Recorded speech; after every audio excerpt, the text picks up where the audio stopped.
I have three things I have to hold tonight. One of them is my glasses, obviously. So if you see me periodically put these on, you'll know why, because I'm blind half the time. Thank you for having me here tonight. I always like to start these presentations that I've given a few times with an understanding that, I always get a little embarrassed doing this for no other reason than,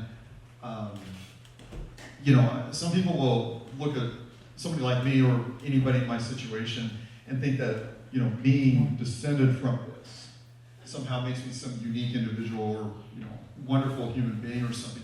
And it really doesn't. What I'd like to come in here and tell all of you about is an incredible story of people who lived incredible lives and where it took us to today and what is going on with challenges that are that many California Indians are dealing with here today. Tonight's presentation, keep it pretty straightforward. We're going to do a very brief review of Spanish Mission era to California statehood. We're going to talk about the untold story of the Milpitas land grant of Monterey County. This is a very important land grant that took place, and the real history of it that took place is something that you will not find in any of the history books. But it's an interesting history of how it shaped this entire region that we're in right now. We're going to go into the Indians Ranch in Monterey County. Then we're going to go later into the early 20th century, the Monterey County Place Name Trust with John P. Harrington. And I've been asked to give a brief discussion of federal acknowledgement and challenges facing California Indians today because our tribe is one of, I believe, 12 across the United States that's in the Department of Interior today being considered for federal recognition. And the answer is no. When you hear the word federal recognition, do not think casinos. That's not what this is about.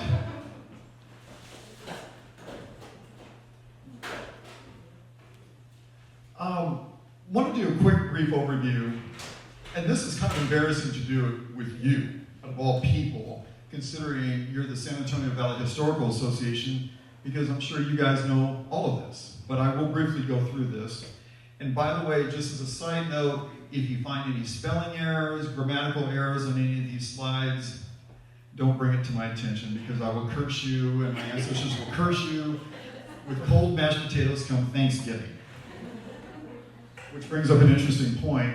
I really do appreciate that all of you would come here in November to listen to somebody talk about Indian issues in California, knowing that I very well could ruin all of your Thanksgivings this year. Very briefly, I always like to go over an interesting statistic. Most people across the United States especially understand the Trail of Tears. It was in 20 years from 1830 to 1850, 15,000 Indians perished when 100,000 Indians were relocated from the southeast region of the United States to reservations west of the Mississippi River. But in comparison, a lot of people actually do not understand the California Indian genocide that actually took place. And to put that in perspective, in 25 years, from 1848 to 1873, 120,000 Indians perished when 150,000 California Indians were illegally removed from their land, left destitute with no legal protections in the state, and killed with the financial backing of both the California and the federal government. Now, yes, this is slide number 1. I'm already ruining your Thanksgiving. I get it. But I'd like to bring this up because there's always this perspective of what really happened here in California. And as much as people are aware of, quote, Trail of Tears, it's sad to know that a lot of people don't understand the real history of what happened here in California. But it was a devastating history into itself. Very quick, as I think many of you, I'm sure, know, the Spanish-Mexican California Mission era from 1769 to 1834 consisted of 21 missions that were developed along with what would become eventually the coast of California. From San Diego to San Francisco, there were 21 missions. And also during this time, Mexico gained independence from Spain on September of 1821. So in other words, Spain came in and started building the missions beginning in 1769. And it was in 1821 that Mexico gained its independence from Spain, and the mission system was turned over to the Mexican government. And by 1834, the mission system was secularized by the Mexican government. In other words, it was financially not backed anymore. So simply put, beginning in 1834, the mission system started crumbling and falling apart due to the lack of financial support from the Mexican government. For the Salinan culture that I've been asked to talk about tonight, there are two primary missions always associated with the Salinan culture to itself. The first one being Mission San Antonio in Monterey County, which I'm sure you're very familiar with. It was established on July 14th of 1771 and relocated a couple of years later due to unstable water supplies. And from 1771 to 1834, when it was secularized, 4,300 Indians were baptized, of whom 2,500 were children. The second mission that's typically associated with the Salinan culture is Mission San Miguel of San Luis Obispo County. Beautiful mission if you haven't gone. And if you haven't gone to either one of these missions, please take the time to visit. They're absolutely stunning. Established later in 1797, and from 1797 to Mexican secularization in 1834, 2,500 Indians were baptized, of whom just over 1,200 were children. Now, I'd like to stop this at this point, and because I'm going to mention something, and this is a big deal, because we're going to talk about this towards the end of this as well. And it has to do with federal recognition, but I'm going to say this right now. So remember this phrase. Cultures and tribes are two different things. Okay? A lot of people get the two confused, believe me. And don't feel bad if you do, because a lot of times you'll hear the phrase, the Cherokee tribe, the Salinan tribe, the Chumash tribe, Yoka tribe. Those are terms that are actually cultural identifiers, for lack of a better phrase, across this country. Now, remember that phrase, because it's going to get really interesting when I get to the part on federal recognition and how the federal government made a mess of all this.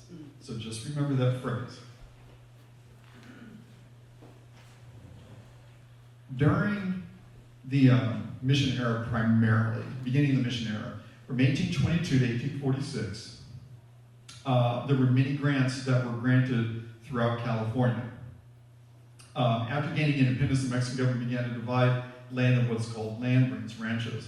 These grants were primarily from the Mission region, amongst many other regions, of California, and took place primarily after the 1834 Mission Secularization Act that was adopted by the Mexican government. So after they started not funding the missions, they started splitting up all the land. Now, this brings us to one of the land grants called the Milpitas Land Grant in Monterey County. The Milpitas Land Grant is a 46,000 acre fraudulent land grant that has been widely misunderstood and written about.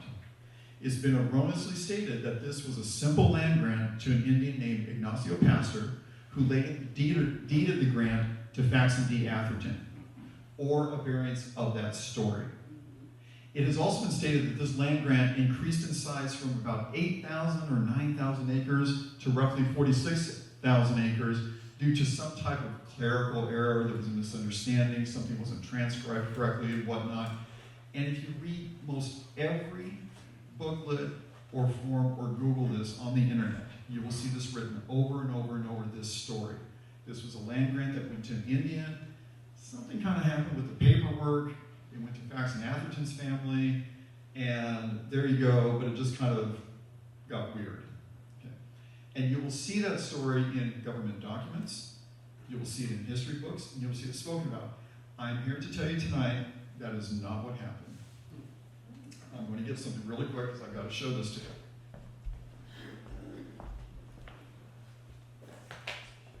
I brought this tonight, and I'll show it to you as soon as I'm done with this portion of the presentation. No, thank you, though. This is the Milpitas Land Grant, as it was finally approved. We have a GPS put together on a map to show exactly where this is.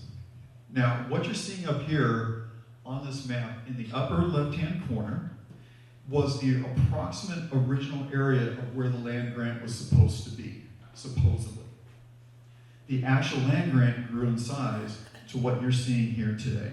Now, to put this in a little perspective, I don't know how to use a laser pointer. If you want to know where we're at, this is Lockwood. This is where we're having dinner. This is Halone. This is Fort Hunter Liggett. and San Antonio Mission right here. Up here in this red area towards the very top, if you're familiar with the Indians Ranch and the Encinadas Ranch, that's where that's located up there. Now, to make this clear, when I say that this is a fraudulent land grant, it's not fraudulent because it grew in size from 8,000 to 46,000 acres. It's fraudulent because the land grant never should have taken place in the first place. None of it should have ever happened. So what was a fraud of 8,000 acres grew to 46,000 acres. On your left, you can't read any of that, but that is the actual timeline and documentation of what truly happened that I have here tonight. And I'm saying that in terms of my intent is to get done with the full itemization of what happened with this land grant, and I want to turn it over to your organization. So that way when people come to you and they ask what happened with this, you have all the backing documents to show from Monterey County what truly happened with this. Typically the process for obtaining a land grant under the California Land Commission of 1851 was actually fairly straightforward, and you have to understand this to understand how the fraud took place. After California became a state, they formed the California Land Commission in order to make sure that the people who had the original land grants could still own the rights to those land grants when California became a state. A simple process. You go into the California Land Commission, you submit evidence that the land grant title belonged to you. That particular evidence that you submitted would go to Washington, and it would compare it with Mexican land grant records that Washington had, that they were given from Mexico. From there, if it was found to be valid, the applicant would be instructed to go out and hire a surveyor to survey the property and submit the survey back to the government for final approval. And that survey was based on what are those maps called? Decennial. Thank you. The old decennials. So they had some type of description, but before America became a country where we're very enamored with lines and parcels, it wasn't that exact. So under American government, we needed to have survey lines. So they took the old information, you go out there and survey it. And then after the survey was reviewed and all the documents were reviewed, if everything was in the correct order, a final approval, a deed would be recorded by the local county recorder's office. Pretty straightforward system.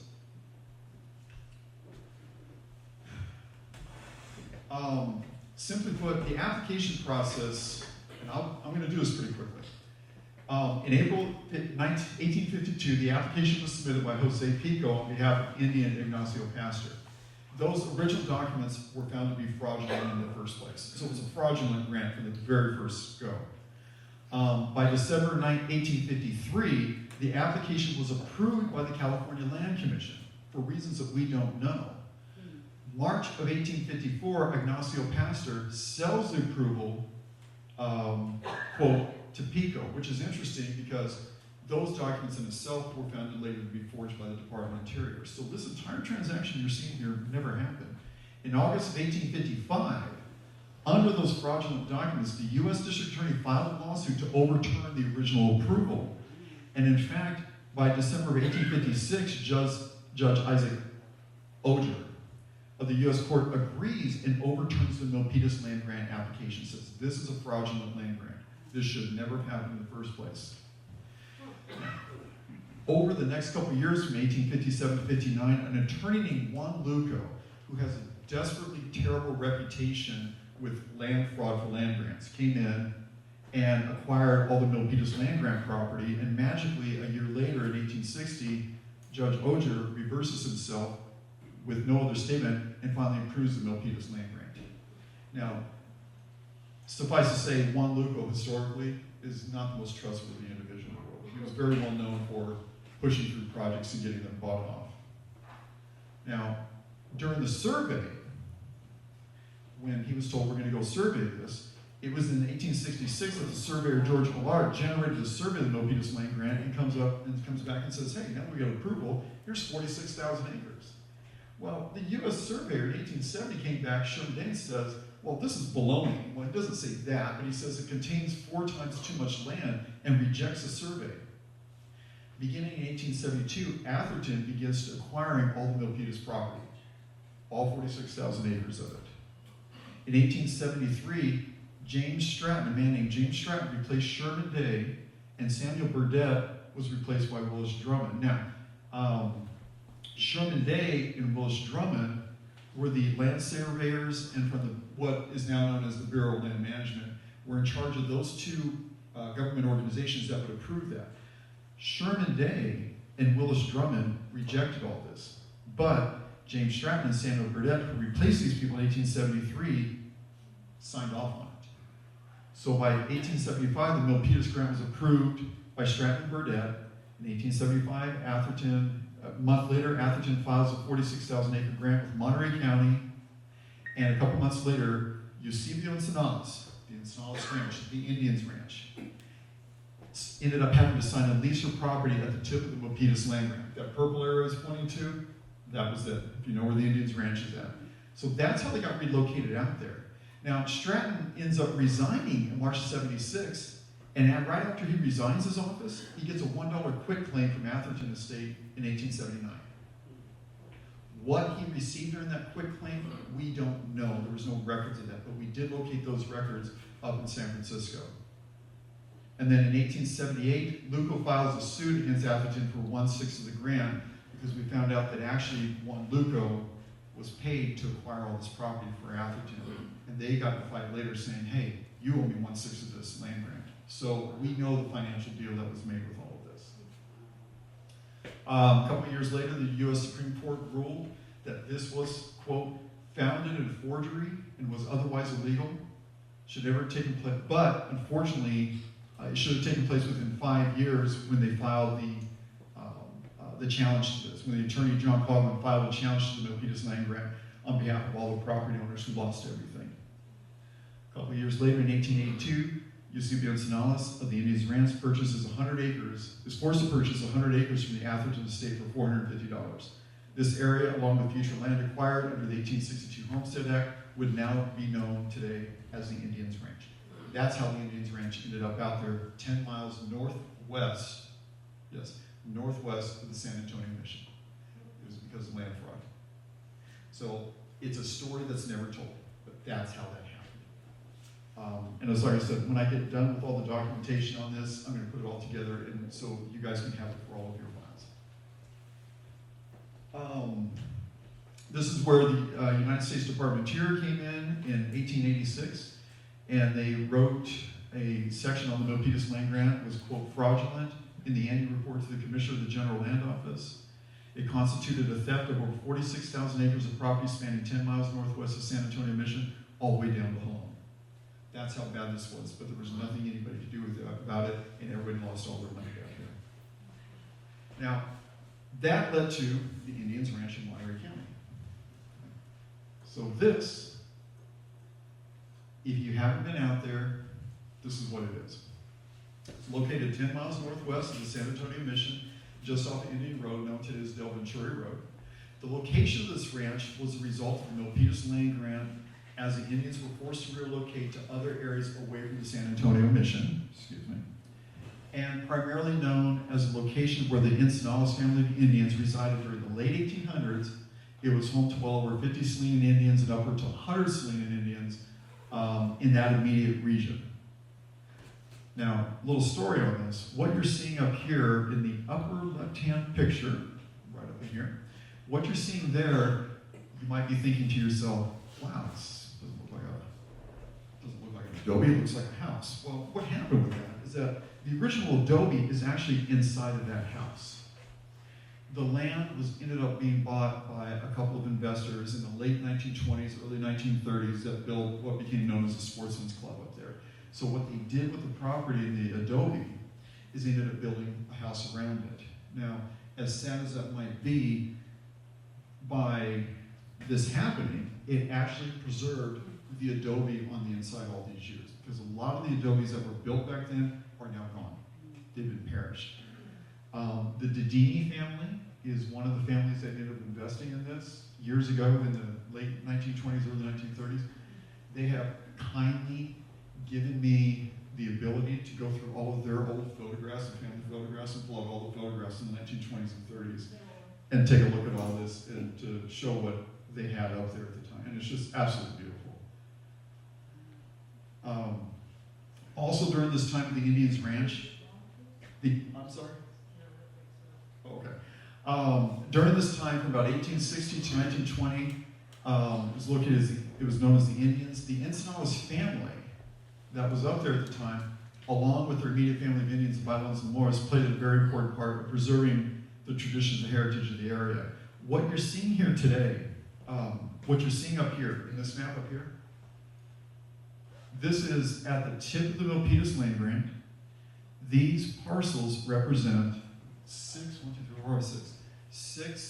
of the land grants that were given, no, not given, but were applied for by the Encinadas family to own property under the 1862 homestead. Thank you. At least I'm not misspelling anything tonight so far. Yeah, under the 1862 Homestead Act, this was some of the property that they obtained up there. And we have all, obviously all the records with that to show what had taken place with this. These are, I think I got a couple of these. These represent a couple of photographs of inside the adobe itself as it stands today. It is fallen apart quite a bit. There are many, many people, me being one of them, and I'm sure a lot of you the same way, would love to see this better preserved.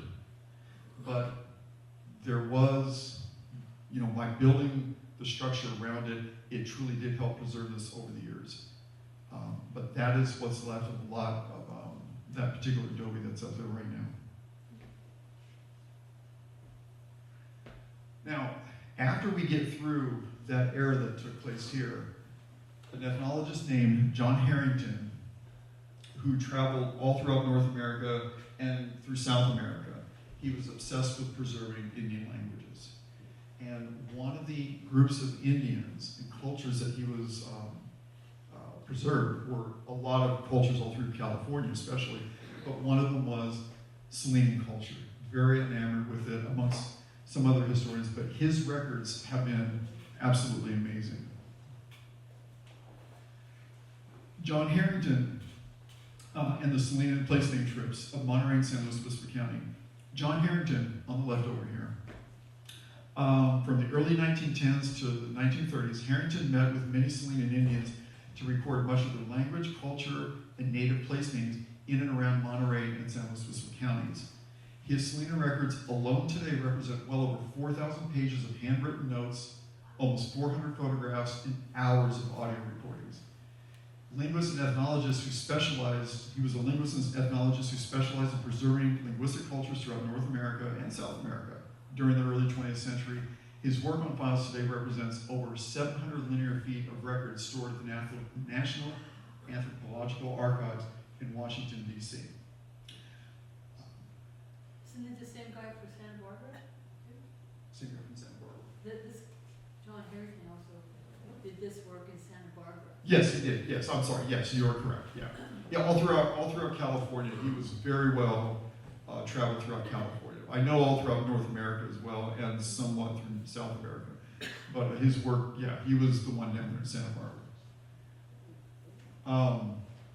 To give you an idea of what some of these notes look like today, I sat down and said, okay, let's go through some of these pages so I can show you what some of his notes, were talking about back then. You start going through some of these notes, and I know some of you in here have gone through some of these notes too. Some pages are easier to read than others. Some pages, when you go through them, you just want to cringe and say, why didn't you use an iPad when you did all this? Oh yeah, that wasn't around. So what we've been able to do is go through all of these notes, just page by page, and to the best of our ability, we've been cataloging all of these maps and notes and stories that have never been written about or shown.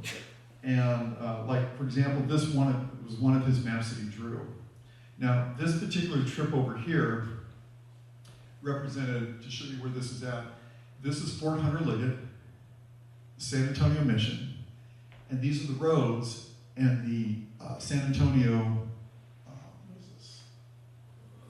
The San Antonio Mission Creek is this line here with one of the main roads here, and these were the notes that he took when he took this little section in here and showing all the names and the Indian names for all of these areas around here. So what we've been doing is going through these maps and carefully putting these together. Some attempts have been done in the past by historians, and their work is just invaluable today. But obviously with over 4,000 pages of work, nobody has comprehensively gone through everything and said, we're going to catalog it all. And it's a daunting task that no one person could ever pull off. But you have to begin somewhere. One of the other maps here shows many of the place names that were Indian place names and notes that took place. And this particular map is upside down, so I flipped it. And this particular map represents the intersection here, where here's Lockwood. Up there at the tip of that line up there is Halone. Shows the intersection through here. And that is this upside down, where that on the far right up there is Halone. And that's the intersection that you see right there. It's just flip it over. So it's amazing to start going through these pages and figuring out, oh, this is the intersection you were talking about. These are the Indian names for these places out here. And so you start going through all this, and it starts coming to life. He also traveled, to give you an idea, he traveled all throughout Monterey County and all throughout San Luis Obispo County, all the way down the Carrizo Plains, down the Santa Maria River with the Salinas Indians, throughout all these regions. But here's another one of his partial maps where he goes up Vineyard Canyon and Indian Canyon Road, you know, where those are at, down by the San Miguel Mission. These represent those lines on the left, with San Miguel being down here, obviously. But this map here, with these two roads here, San Miguel Mission down here, this map represents, I think, about 3 or 4 pages of maps. He just kept drawing. You know, I mean, you're out there in the field and you're doing everything you can to take notes. But these are the types of notes that he took. And what's been amazing, and I can't say this enough, is to know that it preserved all the Indian names for so many of these regions out here. And it's absolutely priceless to go through. I just wish he had an iPad so I could make it quicker to go through. One of his other things that he did is he started preserving culture as well. What you see here is one of his page notes that talks about a Miglino by the San Miguel Mission sweat house of 5.5 feet tall. So what I have here on the right is the actual page. On the left is the translation of what you're reading there. And then it just simply says, no, made by leaning any kind of poles together, covering them outside with mud, no thatching or caulking need. The door is only 1.5 feet high, and the naked men and the boys jump through it as they come out and head for the water. Above the door is a rectangular, parentheses, not round, the trelligan, out of which the flame of the fire came, no opening at the top of the house. And this is where it gets fascinating, because you start going through each one of these pages, and it starts coming to life, what really happened with everything. One of the other pages, and this is one of the other great finds amongst thousands of pages of these things. This was a story by a woman named Maria de Los Angeles Bailon Encinalas. She told the story during one of her place name trips with John Harrington, a story of thunder, as told by Maria de Los Angeles in April 1931. What you see on the left is the scribbled notes, and on the right are those notes translated, so it's really easy to read. Where this tells the story of Thunder, who lived in the West, and then part of it was written in Spanish, Onde se mate el sol, where the sun sets. Thunder stole Blue Hawk's wife. Hawk and Crow went to get the wife. Reached there and put wife, who was a pigeon, inside of his flute. Hawk fled, passing Mianica Mountain on the way, and we've located Mianica Mountain as well, and reached Morro Rock. Red Abalone was Hawk's uncle. Tio was written on here, Tio being Spanish for uncle, and Hawk begged his uncle to open, he was Abalone, and he did, and Hawk and Crow entered inside, and they were saved. Thunder, in chasing them, hit Morro Rock, and Thunder went all to pieces. And that was the story. And when you start finding all these stories and all these incredible, names of locations throughout this entire region, at least for me, and I know for some of you in here as well, personally, it really brings back that idea of there's so much more to our history here that has almost been lost. but it's there for the taking and the finding and the research. And these are some of the stories that were told back then and recorded by John Harrington. Also with John Harrington, we also have a lot of photographs. I think there were almost 400 photographs that he took that have been recorded by the National Archives. The National Archives has been kind enough to work with me, some people at Stanford and Berkeley, and what we're doing is we're painfully going through each one of these photographs and having them fully digitally restored. And when the project is done, we'd like to do a presentation for all of you somewhere and say, here are the pictures, here's the stories, here's what really happened here. This particular picture, although not in Monterey County, okay, was, as many of you know, was in Piedras Blancas, where the lighthouse is at. And this was during a trip that started off it was up in an area called Toro Creek. And the trip went down, it would have been westbound towards the ocean, turned right, head north, and headed towards Cambria. And went north of Cambria, went all the way to the Monterey County line. Ragged Point. Yeah, they went up to Ragged Point because we got pictures of Ragged Point as well. But this was one of their stops. It was at Piedras Blancas. And although very difficult to read on the left, the translation of what you have there on the left is right here underneath, you know, talking about, you know, who we met with. We went up to San Simeon, California, and met with George Hamediu, who was the lightkeeper for the lighthouse back then. What's interesting about this photograph of the lightkeeper, who's the second one from the left, is one of the very few photographs that anybody's ever found on this guy. And when we approached the federal government about this and explained to them that's who he is, they were just enamored with this photograph for many of reasons, but one of which was because they didn't have any pictures of this guy in his file. So they went back to his descendants who verified that's him. That is actually, so they were just over the moon thrilled back in Washington with this particular picture. These are some of the photographs that were taken on their place name trips throughout the region. What, for me personally, when I see this, is it really does remind me, these are real people. You know, these are real people with real stories. And what happened to this Salinan culture and these tribes and the lands and whatnot, not to destroy your Thanksgiving more than I already have, but the reality is that California is a stolen state. And I'm not saying this metaphorically. Legally it was stolen. And that's getting into a whole discussion of what happened with the Treaty of Hidalgo and the follow-up changes that were made under the treaty modifications under Querétaro, that the federal government was supposed to negotiate with all of the Indians of California for this land. As a sidebar, some of you may have heard of the famous 18 unratified treaties.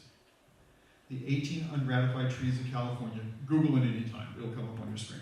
The 18 unratified treaties represented the first third of the Indians that the federal government negotiated with. And when those treaties were done, they were sent back to Washington for approval, and the Senate decided not to sign them off and support them, because as we all know from high school and from Schoolhouse Rock, it's the Senate that signs off on any foreign treaties. So the Senate decided not to do this based on lobbying by primarily the state of California. So those are called the 18 unratified treaties. Those Indians, representing about a third of California, took it on their word that that land that they negotiated with the federal government was going to be their reservation where they were going to live. It represented about 8 million acres. Well, what happened is that they went out to that land and they had no legal rights, they had no rights to the property, they had no rights to anything, and they had no court rights because the state of California did not allow Indians to become citizens of the United States. So think about it. I mean, you know, you negotiate all of this, it goes back to Washington, everything is all said and done, the Senate doesn't approve it. Well, it's not like you're going to get a text on your iPhone that says, hey, there's a problem, go hire an attorney. These are people that couldn't speak the language. These people didn't know what was going on. They lost it all. The other 2/3 of the Indians didn't have a chance to negotiate for anything. And that's how, primarily, this was all lost. 75, what was called 75 million acres. California's 100 million acres. The government said, we think you guys are living about 75 million of it. And that's how California became lost. And that's what began the California Indian genocide. No rights to any of their land, no rights to anything. Another set of the pictures as well that we've had digitally restored. And when you see it on here, it's one thing. When you see them on a high resolution screen perfectly restored, you almost feel like you can touch these people. It's just, you can't stop but staring at the screen. You know, it's like I said, you see this, and all of a sudden, names are no longer names, or just, oh, these were Indians, because most of us will see an Indian and we'll think it's some John Wayne movie or something like that. These are real people with real lives, real cultures, real values, real stories. And it was taken away, and it was gone. From this, I was asked tonight to come in here and talk a little bit about federal acknowledgement. No, it has nothing to do with casinos, believe me, it doesn't. I said earlier that there was a phrase that I said, remember, cultures are not tribes. Let me show you what the federal government did with that and why that's created a mess for a lot of things for a lot of different reasons. But first, let me go through and explain what federal acknowledgement is. Very quickly, the federal acknowledgement process that we see today began in 1978, and it coincided with the end of what was called the Indian Claims Commission era that began in 1946 by an act of Congress. The Indian Claims Commission was put together in 1946 to allow Indians all across the United States and Indian tribes to file suit against the federal government from all across the United States for loss of land, loss of property, loss of life, loss of everything. So instead of having them go through the United States Court of Claims as they had before, they decided there's so many problems going on, we're not going to clog our court system with this. So we're going to create a claims commission over here. And it's a 3-member board. Began in 1946, went until 1978. After 1978, that's when they began what's called the federal acknowledgement process era, which is what we're in today. The intended purpose of the federal acknowledgement process is to identify an existing group of Indians that have been continuously existing since 1900, but in actuality, since European contact. The federal government's position on all this is to say, is there a group of Indians that was in existence in the past, and as a group of Indians has stayed together until today? One thing I'm going to touch on in a couple more slides is, remember this. I'm explaining to you what their rules are. But I'm going to follow this up with, if I had my way and told them this is what you should be doing, they should be doing it differently. Remember, don't shoot the messenger. I'm just telling you what the rules are. Since 1978, to tell you how hard this process is, only 18 tribes nationally, and only one of them, California, has ever been able to reach the bar standard for federal acknowledgement. Only 4 in the last 25 years, and none in the last decade. That's how difficult this process is. Today, in the United States, there are 574 federally acknowledged tribes. 109 of them are in California. But basically, the government has created a system that is so difficult to get through that these are the statistics we're living in since 1978. And we're coming up on 50 years. So it's just, it's their bat and their ball.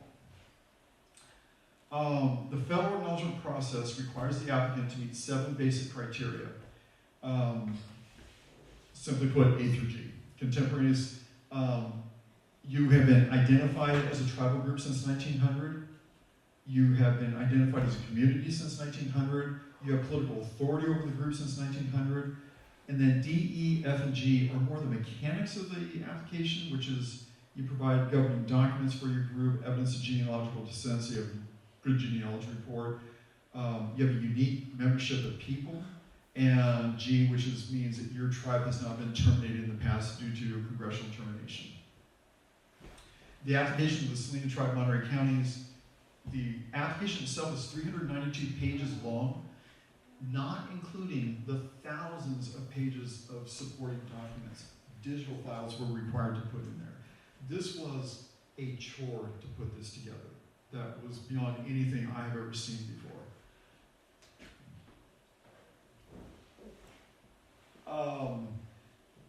How the process works. You apply, you put together your package, and it's sent to Washington. If it's complete, if it's put together right, if they think it has a right story, you've done everything right, you've dotted your I's, crossed your T's, and you've met all the requirements just to get in the door, which is hard enough to do. I mean, I can just take my word for this one.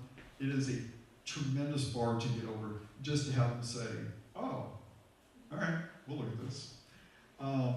After that, notifications, once it's accepted, notifications are transmitted to other government agencies. The governor is notified, state senators, congressmen, local board of supervisors are notified, et cetera, et cetera.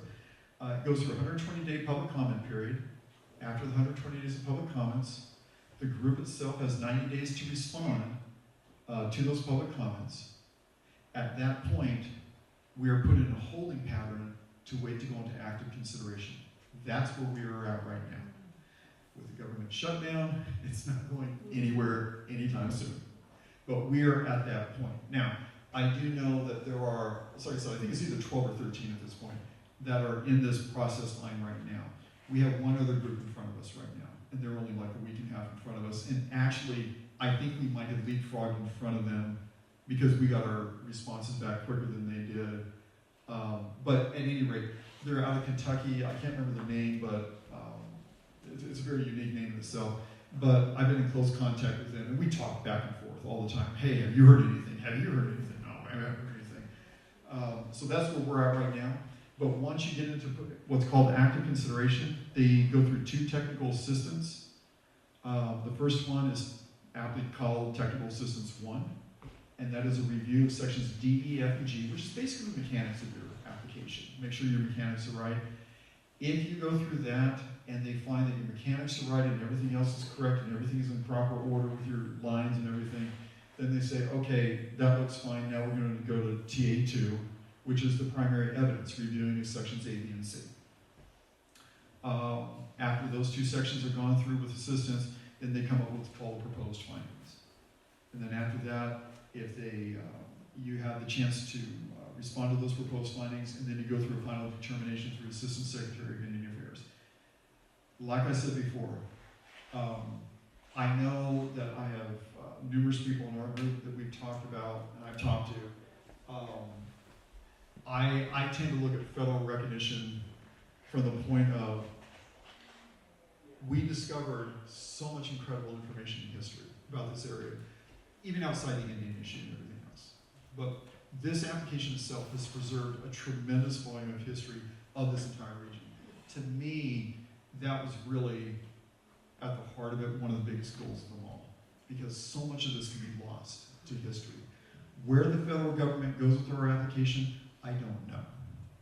But it might be hard to hear from somebody like me, but in reality, I look at the application and say, you know what? We preserved something for a future generation.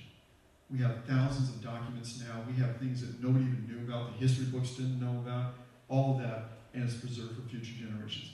Where this goes, ask me another year or 2 with the Trump administration. I won't talk politics tonight, I promise.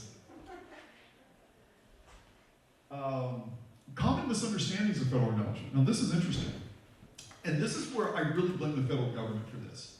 Because when you go through their application and you start reading their, what I call legal jargon from attorneys, if there's an attorney in here, I'm sorry. I'll apologize for picking on you tonight. But you know, when you get a room full of attorneys from the DOJ writing documents like this, they write in a way that can be perceived one way by all of us reading it, but when you get through the legal understanding of what they're asking for, it's something completely different.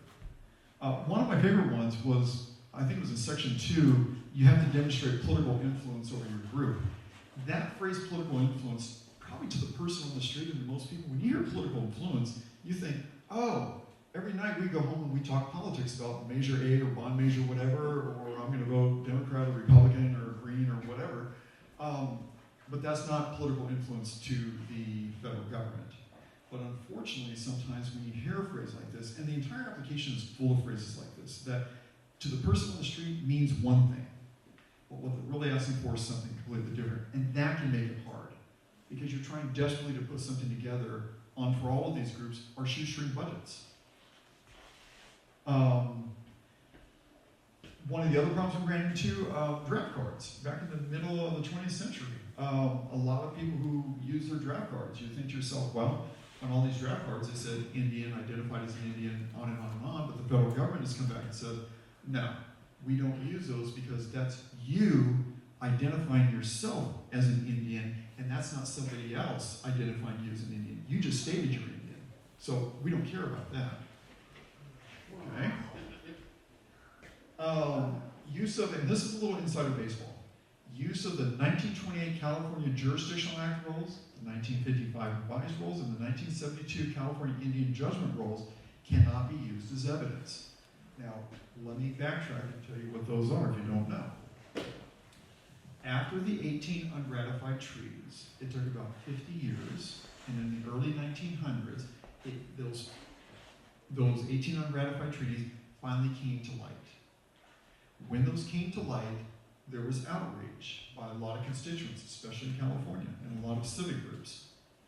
And what happened at that point is that a man named Charles Kelsey came through and took a survey of California Indians of Northern California, and that means north of the Tehachapi's, which represented 45 counties, but unfortunately he only got to 36 of them. He got to Monterey County, did not get to San Luis Obispo County.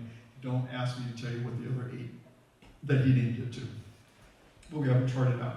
So he puts together this report back to Washington and says, hey, this is a mess. You guys destroyed all these people, destroyed their lives, destroyed their families, destroyed the land. You took everything from them. Based on this outrage, it took about 20 years, but finally the federal government said, okay, what we're going to do is we're going to create a census for California Indians called the 1928 Jurisdictional Act, which allows the Indians of California to sue the federal government for damages. So those rolls were put together. Everybody filled out those forms between 1928 and 1933 during that 5-year period, representing about 25,000 applicants that were approved by the federal government, notating the missions they came from, notating the Indian tribes they came from, everything like that. And then after the court had settled that claim in the mid-1940s, the government had another problem. They said, okay, since 1930 to 1945, all of this has changed. People have passed away and people have had kids. So they had to revise the rolls, which gave us the 1955 revised rolls. At the end of all of this, generally speaking, there are some variants to this. What happened is that everybody who was an Indian or descendant of being Indian, the payoff from the government was $150 a piece. And to the government, that was fair. In one sentence, here's how I got to $150. Watch this. The government came in and said, you can sue the federal government. But here's the catch. You can only sue, you can't sue for the 75 million acres of land that you lost. You can only sue for the 8 million acres that we promised the other Indians under the 18 unratified treaties. That represented that reservation land area, 8 million acres. And here's the other kicker on it. You can only sue at $1.25 an acre, because that was the cost of land and the price of land in 1851. So here we are, 1930s, and you're saying we can only sue for the price of the property back from 1850 and only that 8 million acres, not the whole state. And here's what we're going to do as a government. We took everything from you. You can only sue for that, but we are going to deduct out of that amount all the help that we have given you in the last 80 years in present day value. Watch this. Yes, it was that bad. It was that flagrant. Think about it. Somebody takes all your property 80 years ago. Okay, what's the price of a home 80 years ago? Let's say 1950. Okay, take the price of a home, and the government takes it and says, okay, your house was only worth, let's say, $5,000, $4,000, $3,000. We took everything away from you. Okay, what we're going to do is we're going to give you your money back. Here's $3,000, but we're going to deduct all the help that you needed from us over the years because we took everything from you. It was so bad, watch this, it was so bad that the government, when they first calculated that, actually came up with a number that said the Indians owed us money. So they had to go back to everybody and say, we got to recount this. This is just wrong. So they came up with what was the final settlement, and everybody got $150, and the government said that's fair. Okay. Challenges facing Indians today. One of the biggest challenges, now I put this up here, we face a unique battle for federal acknowledgement, understanding the difference between culture and tribes, et cetera, et cetera. Okay, now let me get to the most important part of this, is a phrase I said earlier. There is a difference between culture and tribes. Now this is where the federal government has made it difficult for federal acknowledgement, especially with California Indians. Now watch. Most people that you will stop at the street, go to Target, go to Costco, and if you said the Chumash tribe, the Cherokee tribe, the Salinas tribe, they'll hear that and they'll say, oh yeah, that's the tribe. In fact, many historians, PhD writers, newspaper articles, government, businesses, and everything else often say that. It's been said all the time. It's very common. Cherokee tribe.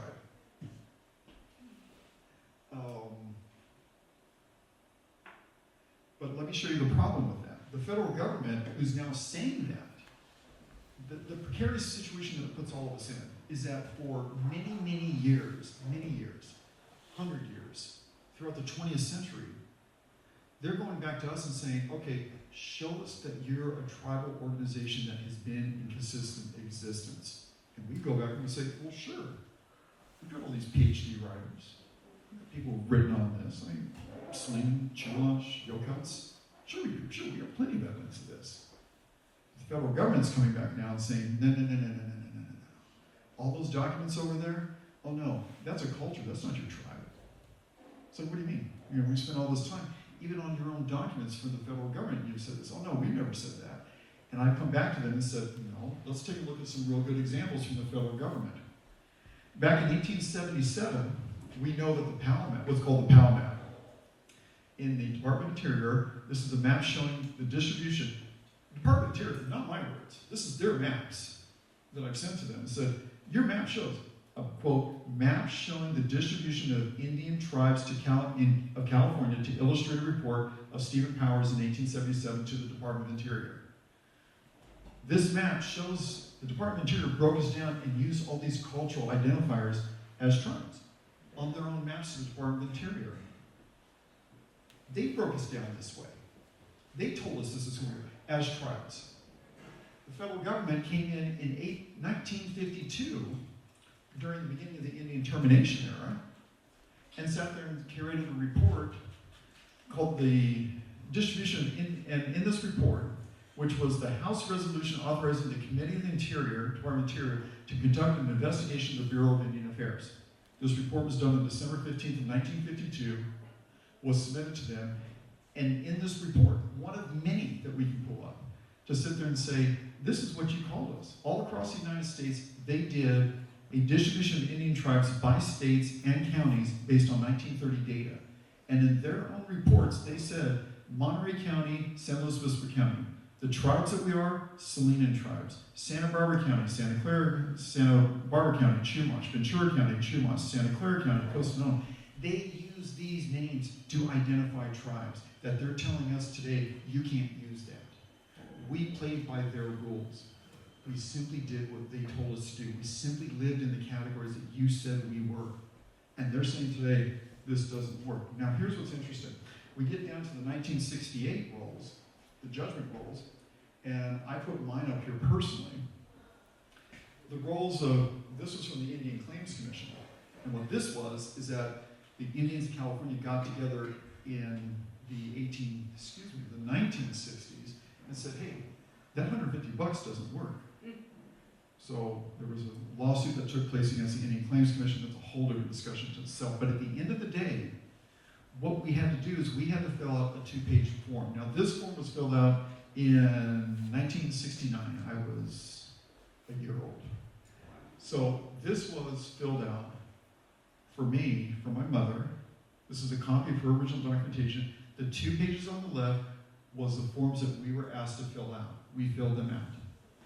On the right, the BIA got together and said, okay, on each application we have to go through it by hand. Okay, fair enough. No computers back then, I get it. And they had to make notations of who all of us are. what tribe we belong to, what tribe we descended from. And in this box, and you can't read it, but in this box here, it says, how do you qualify either 1, 2, and 3, and what tribe do you descend from or you belong to contemporaneously? They wrote it, their words, the BIA, put the word Salinas in there. And this is true for the 80-some-odd thousand of us who applied and got these funds back in the late 60s and early 70s. These are their terms. These are not our terms. We live by their rules. We did what we were told to do. This is what we were all led to believe. So we lived like this. We talked about it this way. And now they come back and say, okay, show us as a tribe that you exist. Well, okay, well, you use these terms. The PhD writers use these terms. The historians were using these terms. The newspaper writers. Oh no, none of that counts. You're not a tribe. You were never a tribe under any of this. That's why the Indians of California have such a difficult time becoming federally recognized today. That's why only one in almost 50 years ever went through this process and got it. Because we live by the rules. We did what we were told to do. And now it doesn't work. That's been the frustration of the American government since America became a country. And how every 50 years or so, there's a new direction they want to take us, whether it be the Dawes Act, the Indian Reorganization Act of 1934. Every time you turn around, then by the 1950s, we had the termination era, which they wanted to go down another path. And every generation or two, there's a different path that says, this is the path you're on. And this new path that you're on, it completely destroys what we were doing before. And they're saying, well, no, you need this now. But we did it your way for the last 50 years. Well, that doesn't count, because we now have new rules. That's why when people ask about federal acknowledgement and the challenges, especially for California Indians, this is what you end up with. And that's why it is so difficult to apply for something like this. And when people see this, they think, oh, this should be really easy. It's very complex, and it can be very difficult in trying. But anyways, that is the end of my presentation. I hope it was enlightening in a sense.